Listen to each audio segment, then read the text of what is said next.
Yeah, you're being a good boy. You're so handsome. Good morning, everybody, and welcome back to another episode of Coffee with the Critters. Hopefully, this will not be a loud episode. My name's Laura Joseph, owner of the Animal Behavior Center. We are an international educational center and we teach people all over the world and empower animals all over the world and the people that care for them. And we do that through our live streaming services that you can find on our website at the animalbehaviorcenter.com. And we teach people how to modify behavior and change behavior using applied behavior analysis and positive reinforcement. And we make that very easy to understand in everyday terminology. Good morning and happy Thanksgiving, everybody. I can't believe it's November 24th already. Good morning, Melinda, Jennifer, Addison, Dee, Daphne. Hey, Daphne. Donna, Tim, Quentin. Good morning, everybody. Welcome back to another episode of Coffee with the Critters. Let's see. So today we're going to have a Q&A because we haven't had one in a long time. We have, it's pretty cool. Coffee with the Critters, we've been live streaming this every Sunday morning for over the past 4.5 years. And we thank you, our followers, for your support, your shares. Anyways, so we haven't had a Q&A in a while, so I thought, let's do this. We have a really cool lineup of people coming on as guests here for Coffee with Critters, and wait until you see who we have lined up. So for anybody that wants to reach me, you can do so at Laura, Lara, at theanimalbehaviorcenter.com. And I answer each and every one of my emails myself. Sometimes it takes me some time, but I get it done. So let's go ahead and get started. Pay attention to our events on our Facebook page or our website. We try to post everything there. We had a very active week this past week. And you can also sign up for our email newsletter list. We just had an email go out last night. I'm working on another one. And you can sign up right here on our Facebook page. Let's see. So I want to recap before we get started some things we've been doing over the past week. It seems like so much has happened in the past week. So over a week ago, we decided to make the switch. It was about 2 weeks ago. We did a live stream here with Dr. Jason Crean came to town, how we're switching all of our animals, 100% of our animals, to raw whole feeding. You can see that live stream 2 weeks ago. I think it was yesterday. And we've ordered our food through Thrive Bird Box, which you can find at c4aw.org. We've signed up for their monthly subscription. Yes, Lisa, this is just a portion of what you get in the Thrive Bird Box. So we switched our dogs to raw over 6 years ago. And I'm like, why am I not doing this for the rest of the animals? So now all of the birds are on raw. The pig is on raw. And the lemurs still have some of their pellets, but we've switched them to this raw feeding as well. And it's working really well. It's working really well. The birds are digging into the morning. Hey, Jim, good to see you. Yeah, it's really good. And I'm here to tell you, I've started eating some of it. So this has been the joke the past week.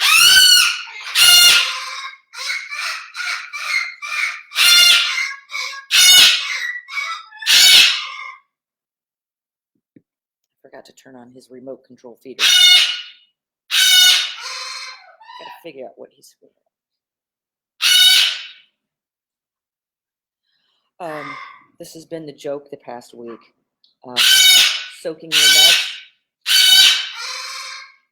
Yeah, everybody gets the tea for breakfast. And we switch out the tea to water probably around 5 o'clock in the afternoon. And something I've done that I've learned through the, he's screaming for Rico, through the Thrive Bird Box, is I've started soaking the nuts, and I've decided to start doing it for myself. And they're very good. I do this almost every night, and this is my snack every morning. Very nutritious, and they taste great.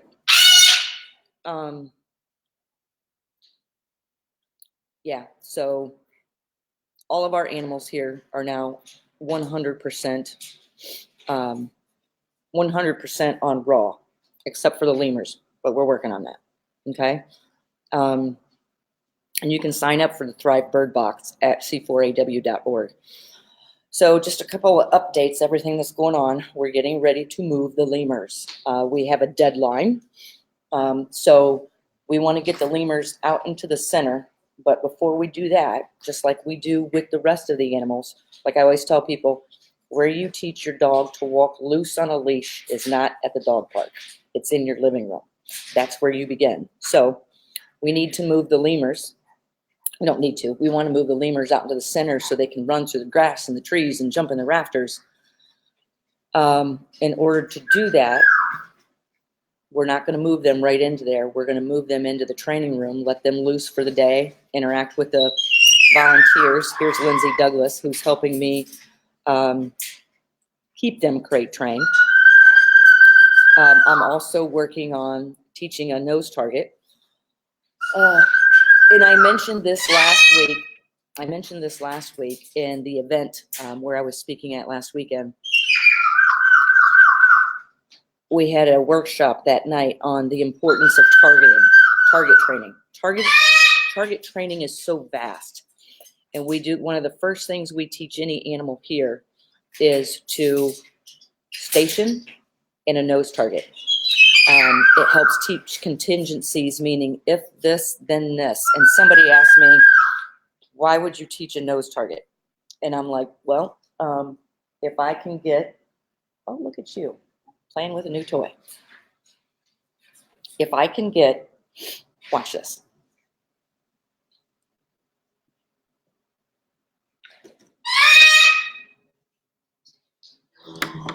We have two, there's our pig. We have 2 target sticks here in this room. We use the red one for birds, the purple one for mammals. So as you see in this photo, purple one we use on the lemurs, the dogs, the pig. If you can get an animal to touch its nose to a target, you can then get it to move pretty much anywhere you want it to. So let me give you an example of how we do this with Milo. Let's see.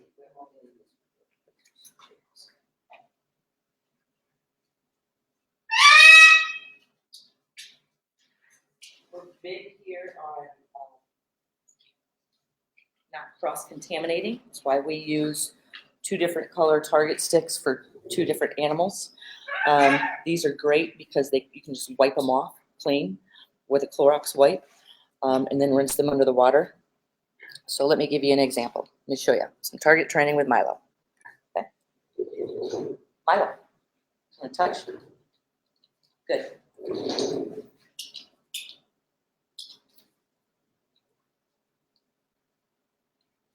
Touch? Good.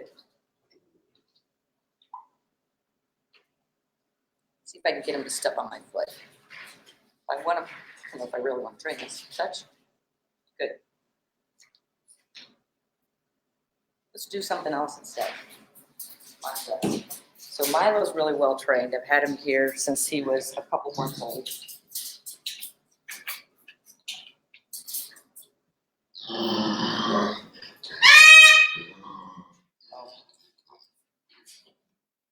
Touch. Good. We did this with porcupine.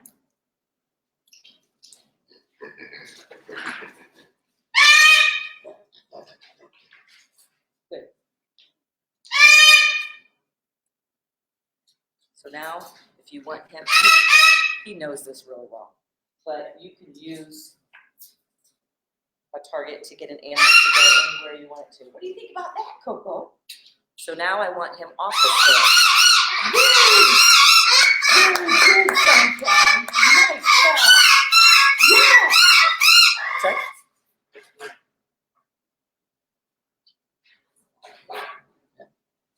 Good.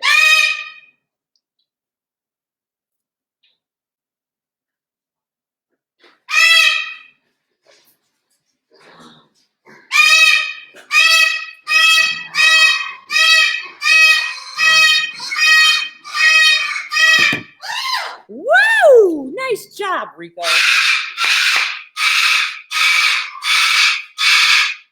Yeah, it's gonna get loud here for a minute. Okay, so if you want, it teaches an animal to get from point A to point B. It's also a great behavior to teach.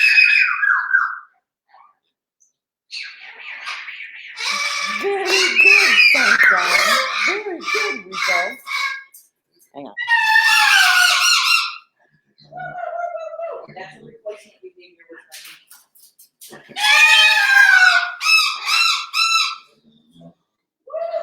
Nice job, Sunny.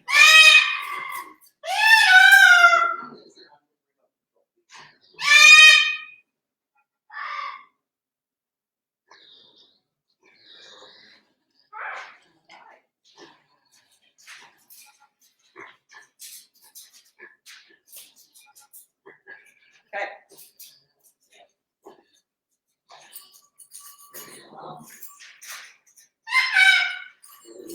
We've been using the remote control feeder with Sunshine. Hi. So now what I'm going to have to do, what you're hearing is birds.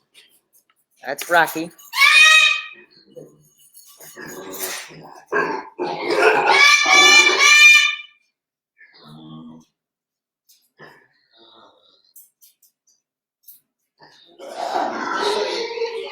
You hear me say, in order to change a behavior, you need to replace it with another. So we're changing the screen. Good.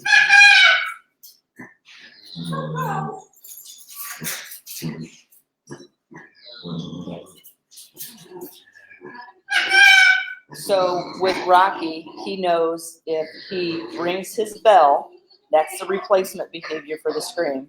If he rings his bell,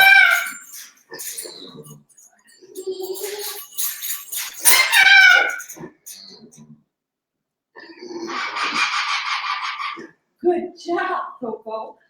Hang on. I'm doing this. I'm being ready.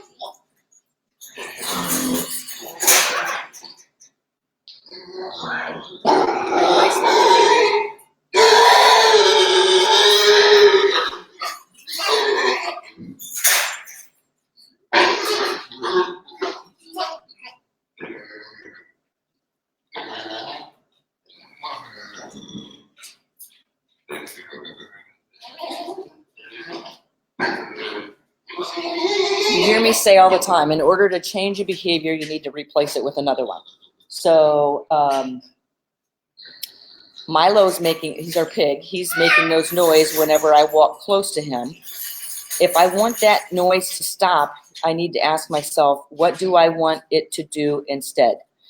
Good.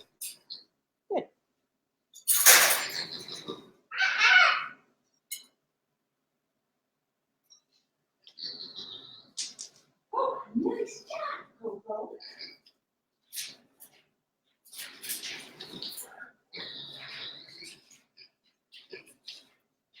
So Sunshine is getting really overbonded to Coco and is causing some behavior issues. And I'm not going to be able to sit down in this broadcast, so I don't know what I was thinking. Hi.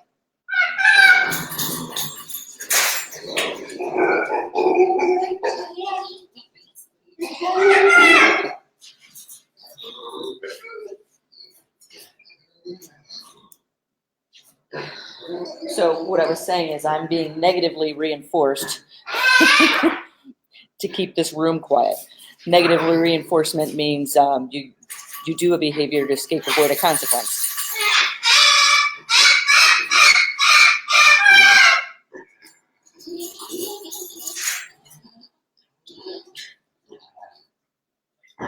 Nice job, Rico. So if I want the behavior of my, that's a replacement behavior we're trying to train. Yeah. Nice job.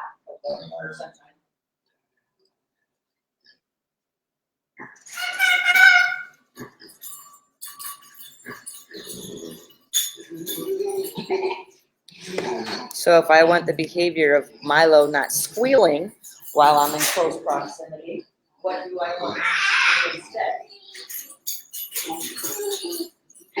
I'm not going to be able to sit down.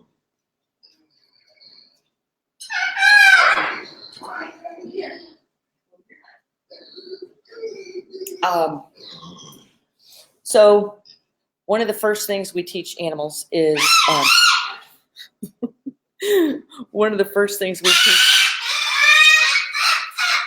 is to touch their nose to a target.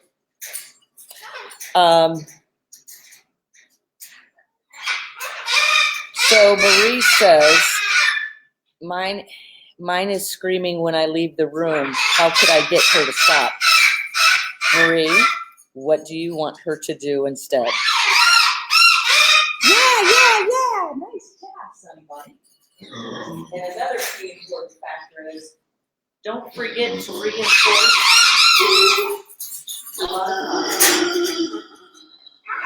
the animal is giving you the desired behavior.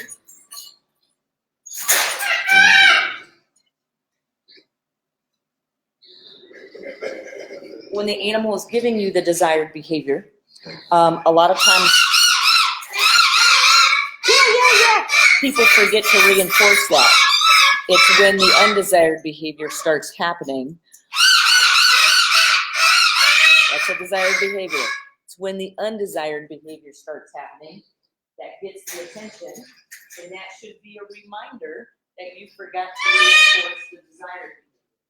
So that, yay, that's the behavior we're using for this.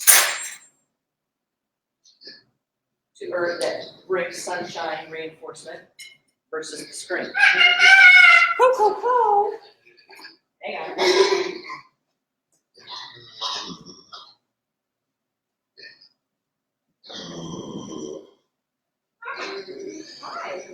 So this is what we do every morning. Modifying a scream or a vocalization.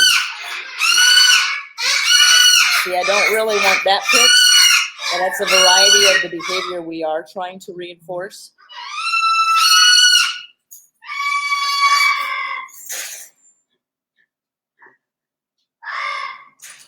So Marie, what do you want the bird to do instead? A lot of times we pick bells, especially for birds. A lot of times we pick bells, especially for birds. And not limited to, because when you hear that bell, that's a reminder, bam, there's the replacement behavior I want to reinforce. So Sunny Bunny is experimenting with his environment.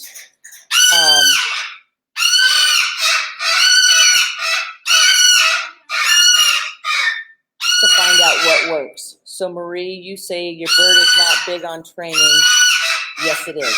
I guarantee you it is. I have not met an animal that is not interested in the training, especially if you're using positive reinforcement training. And here's the key is, you always hear me say, if that animal can see, hear, or smell you, you're already training it. The key question is, what are you training it to do? Can you show a photo of the cave? Oh, we must be talking to each other. You're already training it. It's just what are you training it to do? So The screaming when you leave the room, I guarantee you, has been trained. All animals move towards what brings reinforcement and away from things they don't like, okay? So the key is finding the positive reinforcers and then delivering them for behaviors you want them to do, okay? So here's one of our volunteers, Erica Blagrave. Hi.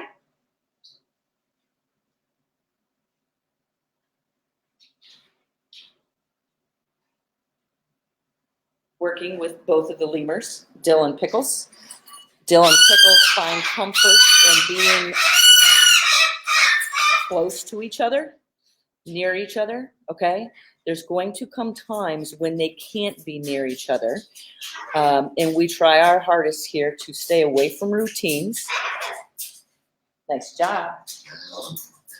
Because when routines are broken, often bring stress and behavior issues.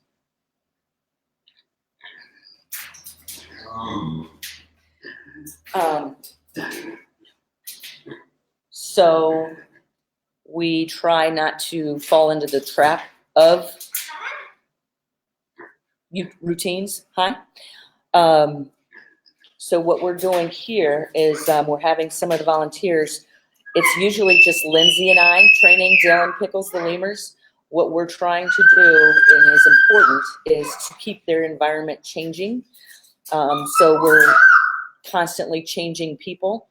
So whatever behavior I am training, I will then, once the behavior is well trained, I'll then move Lindsay on to the behavior. And then, like, Lindsay's currently doing some crate training with the lemurs. Hi. And then what we're doing with the rest of the volunteers is bringing them in. And this is Erica. This is Erica working on increasing distance between the two, because there's eventually going to come a time where they have to be separated. But they do find comfort in being together, so we will train together, and we will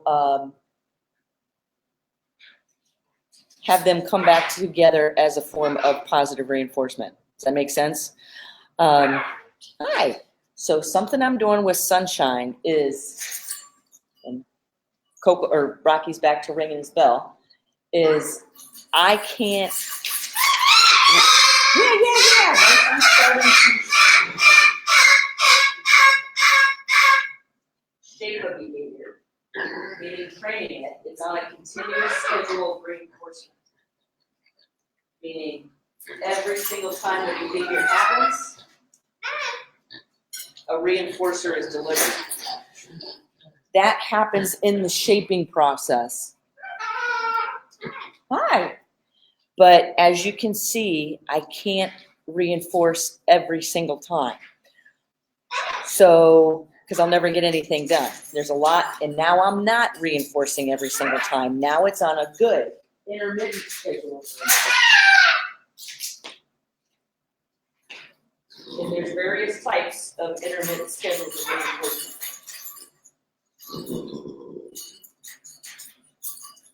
Also, what I'm doing with Sunshine is increasing the complexity and making it harder for him to earn or to get that reinforcer. So I'm putting his positive reinforcers inside of a foraging toy, which is taking him some time to get to them. And this is how you shape duration. Good morning, Brooke. That's how you shape duration. And this is how we can get long periods of silence here, or a lot of numerous different hellos, highs, ringing bells. So like I was saying, one of the first things we teach is a station and a target. Station means go to an area and do not move until cued to do something else. Don't go. Milo has a station right underneath this desk.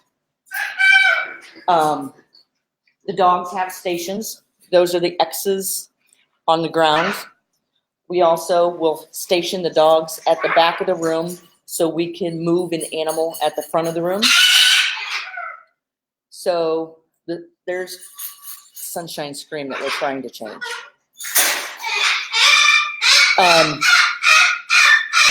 When the undesired behavior happens, when the undesired behavior happens, which is the scream, we extinguish it, also known as ignoring it, and then we deliver the reinforcer when the desired behavior is good. And right now, I'm picking numerous behaviors. Vocalizations. Hi. Right, Rico? Look at you. Does that make sense? Okay. Sue says, yes, it's hard to remember to reinforce the good behavior you want, but it's really rewarding when you get that behavior more and more, that you realize that it's because you are reinforcing it. I use the word reinforce it more and more without having to think about it. Morning, Trees. So this, Rico's back on his station. Let me take this photo off. Rico's back on his station. Okay. Rico hasn't screamed once this morning. Hi. Once you start thinking about this, you will start paying attention to desired behaviors, and you will be negatively reinforced to pay attention to desired behaviors.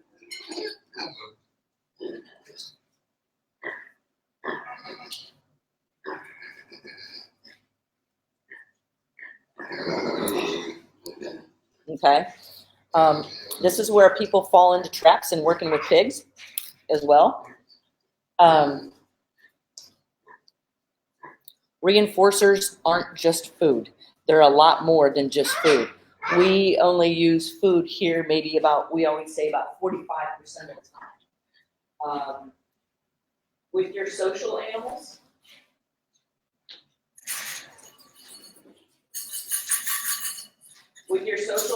you can use attention, petting, vocalizations as reinforcers.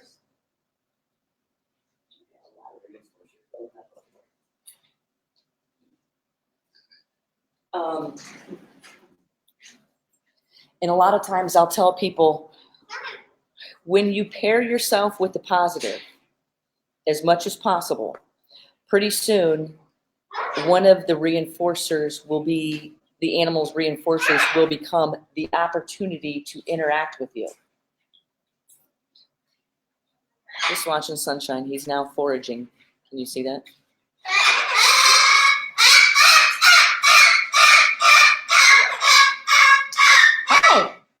So there's something called ratio strain, which means you start pushing the limit. For example, waiting for too much time between desired behaviors, which is what I'm watching right now with Sunshine. He didn't get the last couple reinforcers I delivered. I want to make sure he gets those. Right here.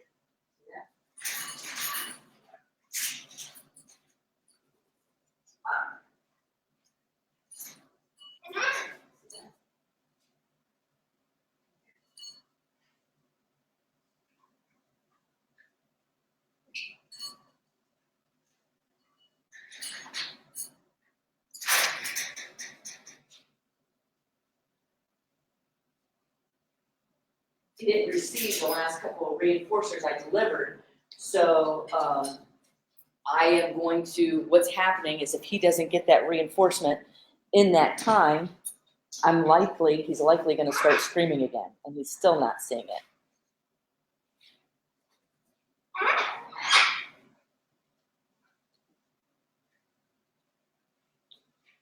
Now we see it.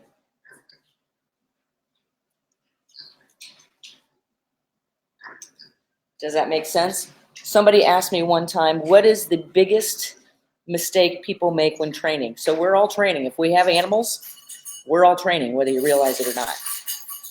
Somebody asked me, what's the biggest mistake you see people make in their training? And hands down, it is taking too big of steps and shaping behaviors. You take too big of steps. You take too big of steps. Yeah. You're going to have a frustrated animal.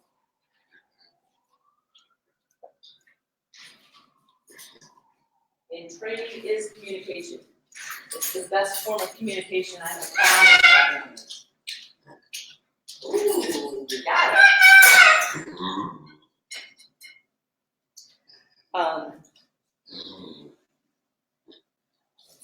So my head is going in a million different directions on different things I could talk about. Okay, because this is the animal, a couple of the animals I was training this week. A couple of black bears. If animals do not have something to do in their environment, things that you want them to do, they will find things to do, and it's probably not going to be things you like. So there was the undesired behavior. I ignore it with the screen. I'm going to reinforce, I'll be searching.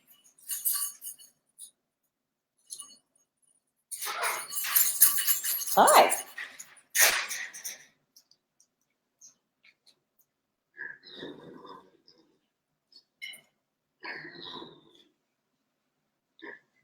So we're big into teaching animals to forage for their food. This is, I was looking at these black bears and I was like, they have all this food readily available in a dish. Yeah. Yeah. Nice job, Sunny Bunny. So get them foraging for their food. We try to eliminate a lot of food dishes here because the animal is getting all their food in a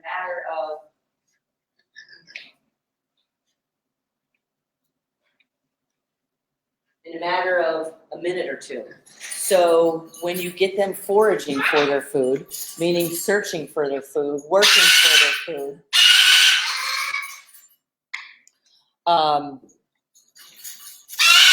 that's a great replacement behavior. It gives them something else to do and prevents abnormal repetitive behaviors. Does that make sense? Hey, Mary. Mary says, if a parrot is afraid of you, would you just start with giving treats to reinforce the treat with you? Yeah, but be careful, Mary. I think, Mary, you're in the Parrot Project. I'm wondering if reinforcers have changed.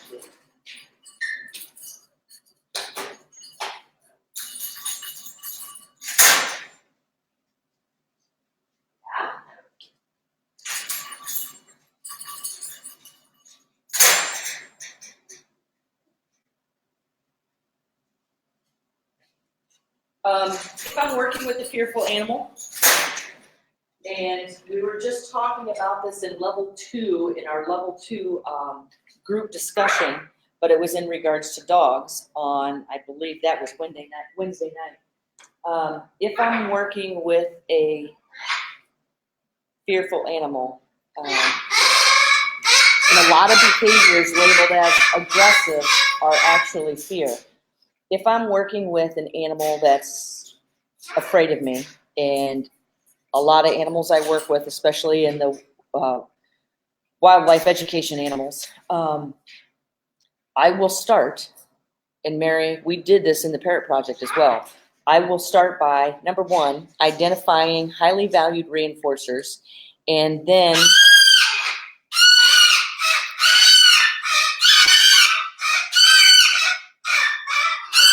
he's searching. I will identify reinforcers and then start delivering. I always try to look for at least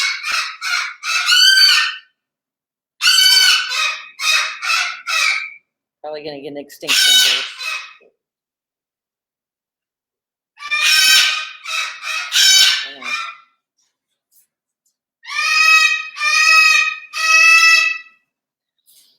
I will try to identify the top 5 reinforcers purpose. I will try to find the top 5 reinforcers and then deliver those for the desired behavior. Yes, Jennifer, you can ask any question about any animal.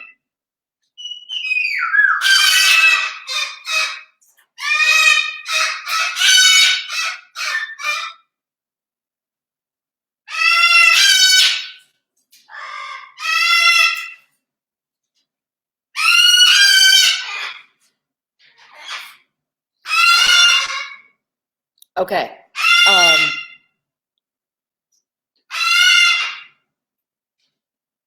Okay. So when you get them with working with a fearful animal, I will identify the top 5 reinforcers. Nice job, Coco. See how I'm always listening and paying attention to behavior. So there's Coco tossing a toy on the bottom of the cage. I'm trying to reinforce it. Working with a fearful animal, I'll identify the top 5 reinforcers and then pair the delivery with me. But what I want to see, I don't want to see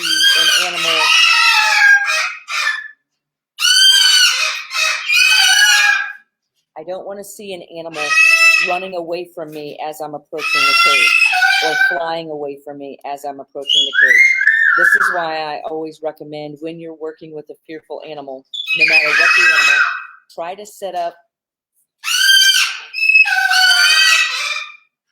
increased space and distance as possible. Try to set up numerous different areas where you can deliver the reinforcer.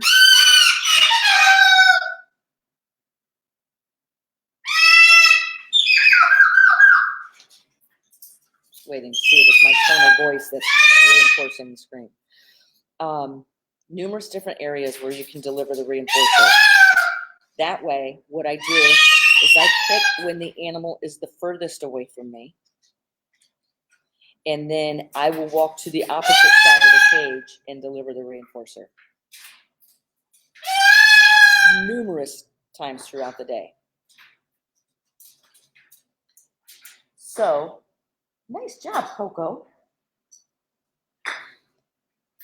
You can have a training session last 10 seconds, last 5 seconds. It's not the amount of time. Pay more attention to the frequency. If I'm training for 10 seconds, I can probably easily get in 30 training sessions in a day. Nice job, Coco. So I'm choosing to hopefully, I'm trying to reinforce this behavior, not that behavior, of tossing something on the floor. Those are great replacement behaviors. Good.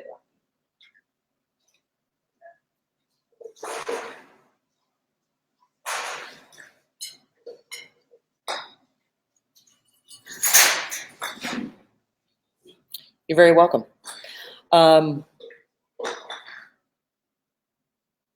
I'm just looking back. There was several different things. Last week we talked about this, the importance of target training.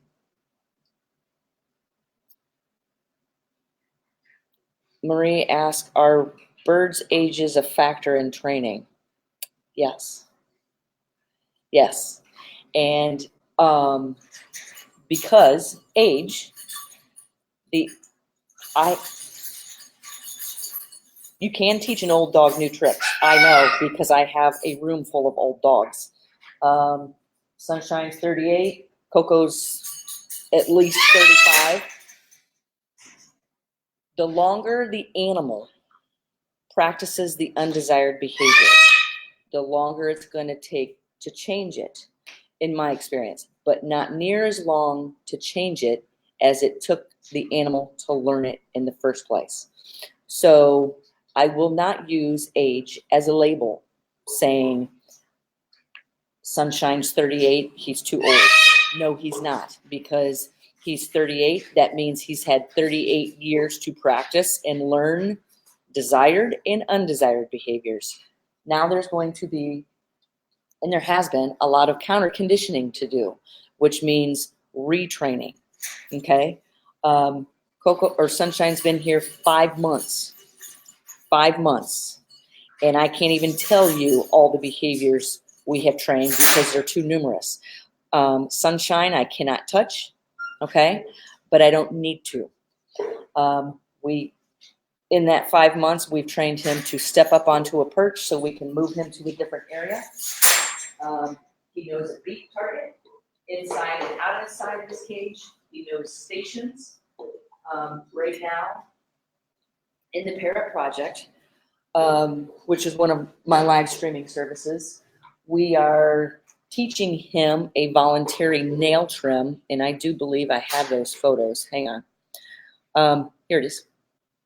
We're teaching him a voluntary nail trim. I cannot touch this bird without protective contact yet. He will beg for training sessions to begin. So here I'm working on trimming his nails, dremeling his nails, and he has to get used to I had to train him to accept the vibration, the light, something new. Train this to trim this nail, train to trim this nail, the back 2 nails. Then I need to train him to turn around, put his foot up on the side of the cage so I can train the other 2 nails. Now, when I started, it doesn't matter the animal, and I was just talking about this week.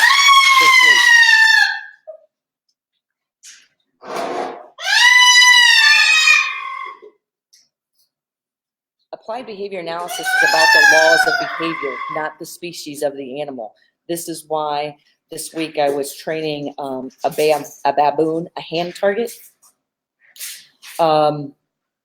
What else was I working with? Oh, we started working with a parrot for beginning recall, meaning running to me or flying to my hand on cue. It's about the laws of behavior. Peekaboo, we use applied behavior analysis here on each other because we know it works. Yes, the key word yet, Tim, because this is Sunshine. We cannot touch him yet. I don't think he's not ready for that. So we are shaping numerous other behaviors. So for example, this is Coco. Coco's been with us for 3 years.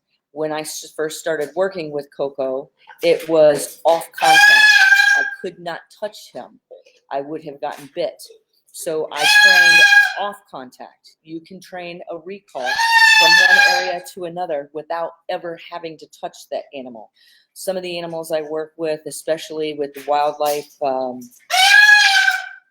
if wildlife gets injured and cannot be released, one of 3 things needs to happen, and one of them is turn them into an education animal.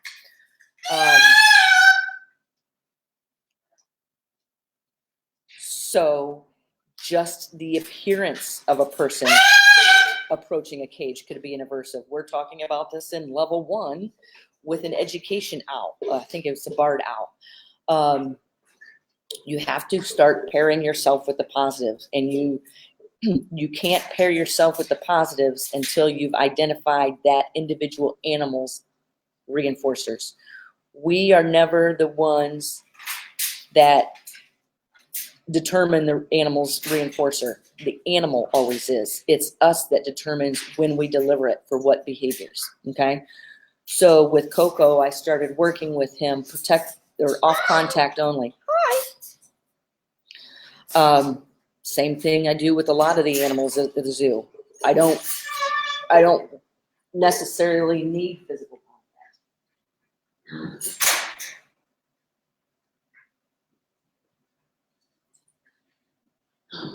Okay, physical contact can bring stress. So then with Coco, I worked on training off contact. Then I went to protective contact. I taught him to stick his beak between 2 cage bars.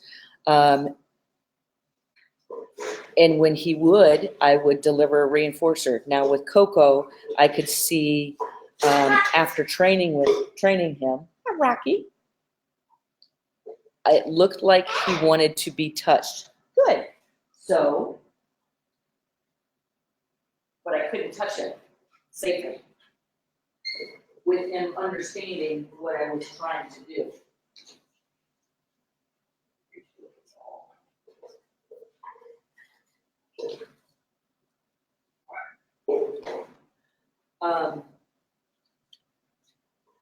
So I stay consistent in my approach. Very consistent. Hello.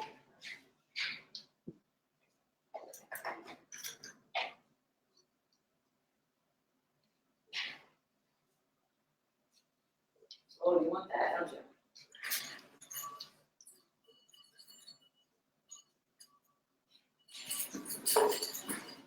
So with Coco, then I was able to move to a beak target, okay? Teaching him if he stuck his beak between the cage bars, then this is differential reinforcement of an incompatible behavior.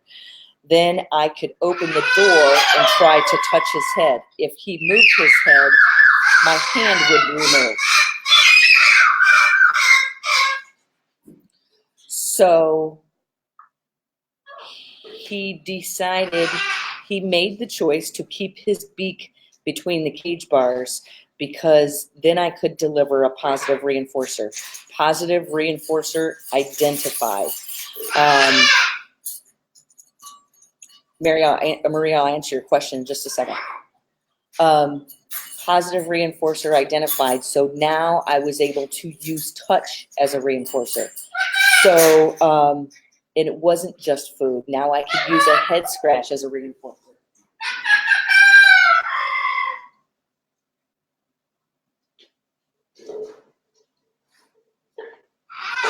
Okay, so then now I was using protective contact training.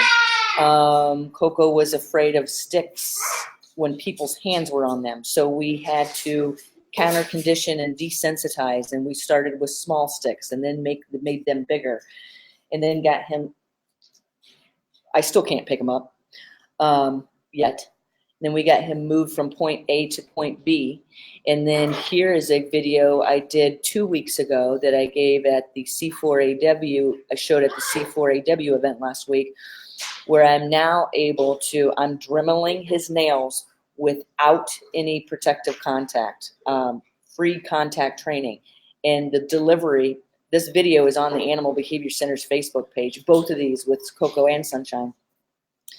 The reinforcer, after he let me sit there and dremel his nail, was a head scratch and a kiss on the beak. Yeah, so I see Manager Karen Pratt is telling people about the Parrot Project. The Parrot Project level, okay, our projects are species specific. So we have, if people want just focusing on that particular species, we have the Parrot Project where we do nothing but behavior modification, training, and enrichment of parrot projects. We have the Deaf Dog Project where we're doing nothing but live streaming Q&As, interviews, group discussions on nothing but deaf dogs. What our memberships are, we have a level 1 and a level 2 membership. Those are working with, level 1 is companion animals, such as dogs, cats, things people have companionship.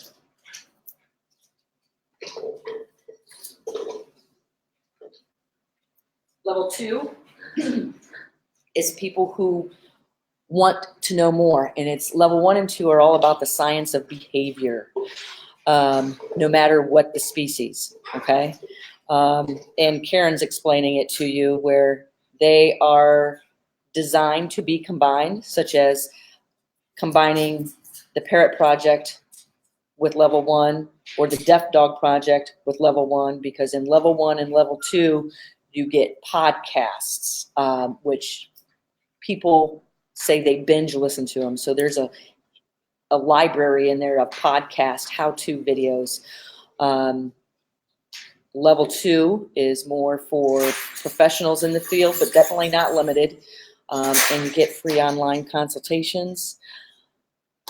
Oh, yeah. So anyways, okay. So Marie, you asked about level 1 or level 2. Level 1 is $149 for the year, and there's so much information in there. Level 2 is $399 for the year, but includes free consultations, group discussions. We'll review papers. We have book reviews. We do live streams with professionals.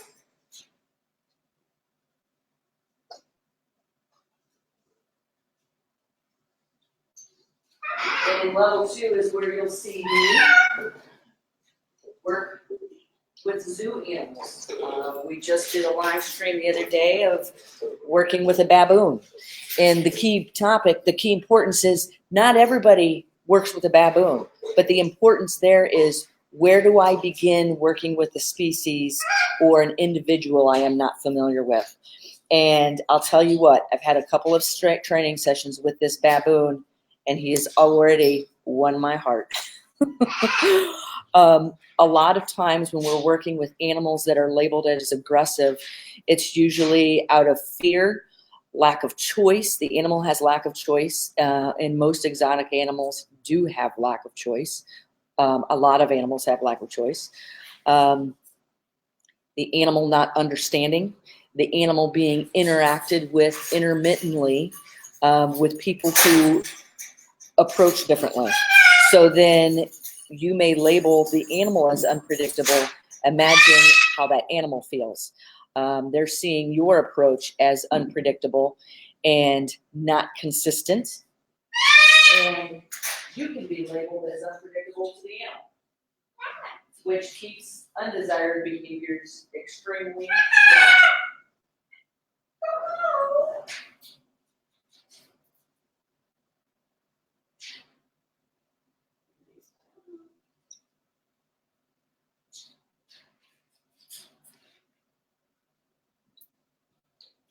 So every time I start Coffee with the Critters, when I'm out here in this room, I expect it to get loud in the beginning, but then it usually tapers off. Why? Because I try not to give too many, overwhelm you with information. These animals have been deprived of attention, sound of voice since last night. The longer an animal is deprived of a positive reinforcer, the higher value it becomes. That is one of the 4 main factors of reinforcer effectiveness.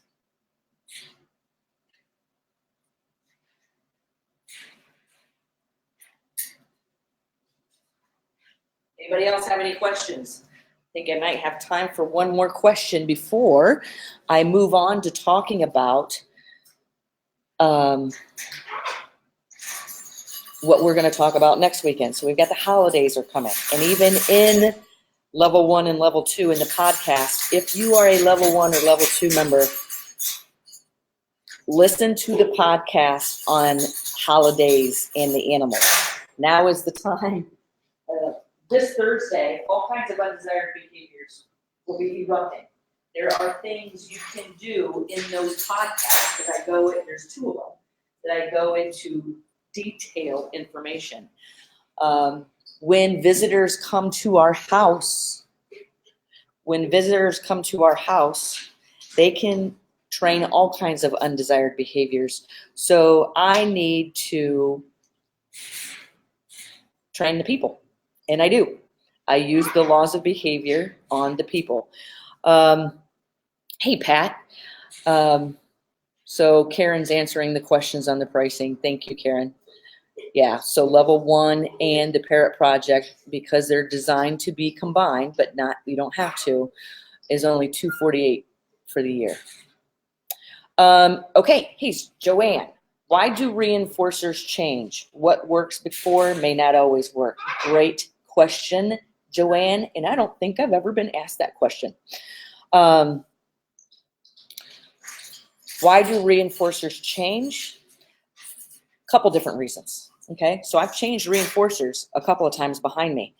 The more you deliver a deprived reinforcer, opposite of deprivation is satiation. The more I eat macaroni and cheese, the less I'm going to want macaroni and cheese. Okay, so I've already used at least 3 different reinforcers with Sunshine since I started working with them. Inattention was one. Clapping was another. Tone of voice is another. Rhythm is another. Food is another. Okay, I don't know how many I just listed, but I used 3 different types of food reinforcements. Okay, so why do they change? Because they satiate. One reason is because an animal can satiate on that reinforcer.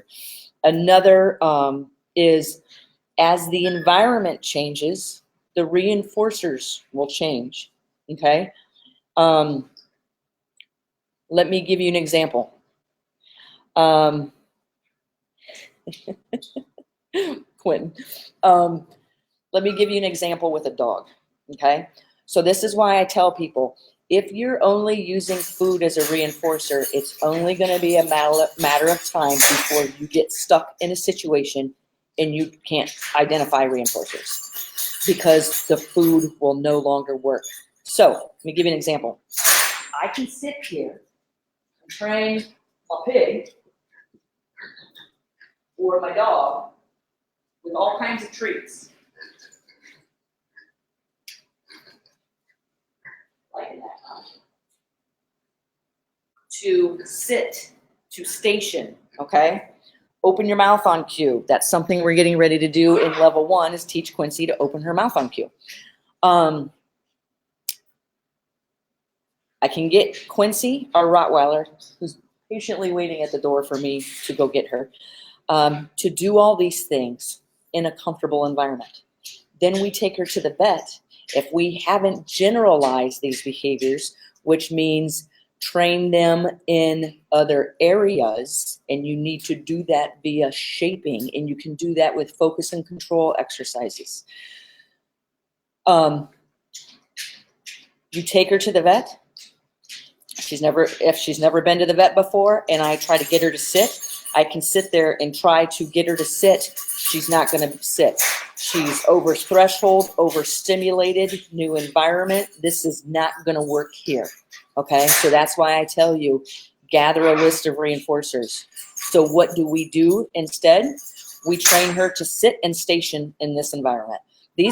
Not everybody wants to be a trainer, but if you're interacting with animals, you are training it. If you understand the laws of behavior, I love to empower animals. That's why I work with a lot of special needs, but definitely not limited to. I like to empower animals, give them choice back in their environment, okay? And I like to watch them thrive.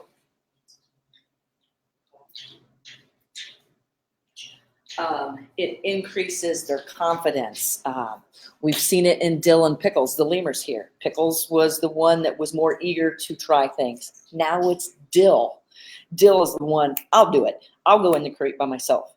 And we've empowered them. And when you see these behaviors change, that's the reinforcer behind why I do what I do, because I love building confidence in animals.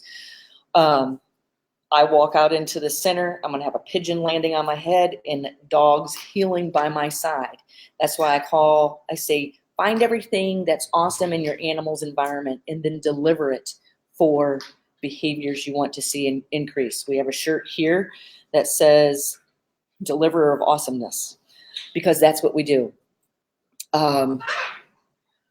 Okay, so with that being said, you are not going to want to miss, I believe it's next weekends. We've got Jim scheduled to come up, Jim Gillis from the UK.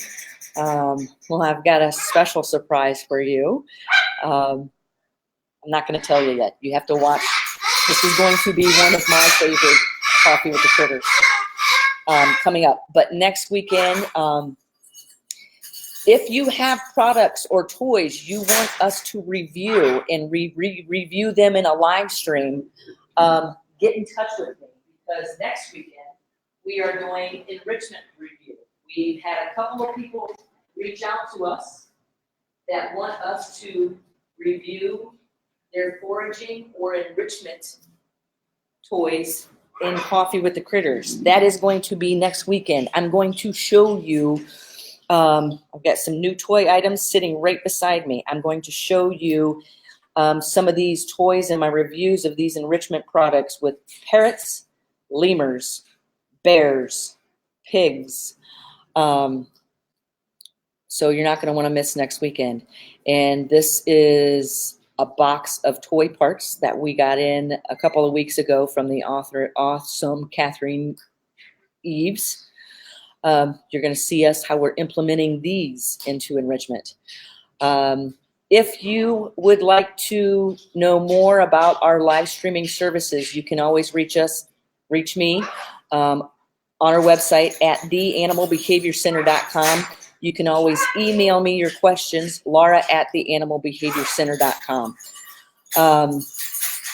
And our projects are species specific. These are our live streaming projects. The Deaf Dog Project, the Parrot Project, and the Pig Project.